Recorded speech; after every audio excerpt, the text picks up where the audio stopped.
Chapter पढ़ते हैं अपादक अन्न प्रबंधन का बाद अन्न सुखाड़ के बारे में हम लोग जानेंगे। हम लोग पढ़ेंगे आज बुक के ऑब्जेक्टिव प्रश्न है नीचे, ठीक है। बुक से हम लोग जितने भी ऑब्जेक्टिव पढ़ेंगे वो पढ़ेंगे, ठीक है। चलिए, पहला क्वेश्चन है कि नदी में बाढ़ आने के प्रमुख कारण क्या थी? जल की अधिकता।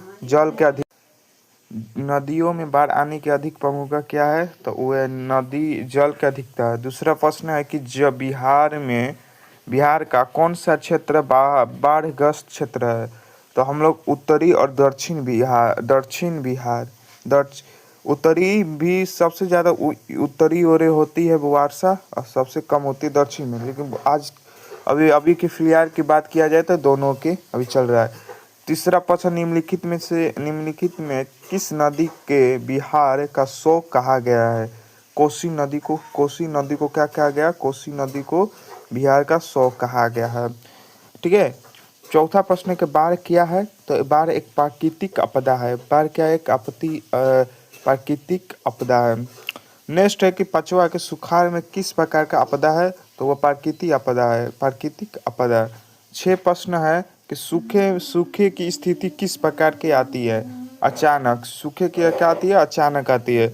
नेक्स्ट हम लोग देखते हैं सूखे के लिए सूखे का जिम्मेदार कारक क्या होता है? मतलब सूखे के लिए जिम्मेवार कारक है वर्षा की कमी। ये थोड़ी सी मिस्टेक, जिम्मेदार कारक क्या होता है ये लिखना चाहिए था, वर्षा की कमी।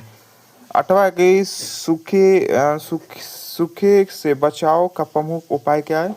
तो वर्षा जल का संग्रहण करना, मतलब नहर से आप लोग पानी ले सकते हैं, तो वह आपका वर्षा जल संग्रह कर सकता है। आप नहर में आप पानी बहवाइए, अब खेत में आपका पानी ऐसे दूसरे के खेत में चल जाएगा। नेक्स्ट हम लोग देखते हैं अब क्या है कि यहाँ से हम लोग पढ़ेंगे एक्स्ट्रा वीवीआई ऑब्जेक्टिव।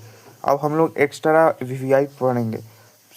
प्रश्न है कि सूखे के बचाव का एक प्रमुख तरीका क्या होता है? वर्षा जल का संग्रहण करना, ठीक है। 10वां है कि कृषि सुखाव क्या होता है? तो मिट्टी के नमी के अभाव में, ठीक है। नेक्स्ट है कि 11 में है कि बिहार का कौन सा क्षेत्र बाढ़ग्रस्त क्षेत्र है?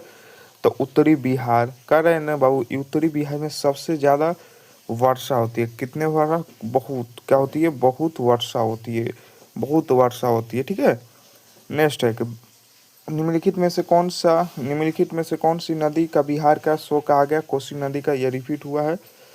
बिहार का बाहरी तराई नदियों में से कौन है? तो मतलब कि नदियों में से एक मतलब बाढ़ है। बिहार में सबसे ज़्यादा बाढ़ है। पश्चिम बंगाल में बाढ़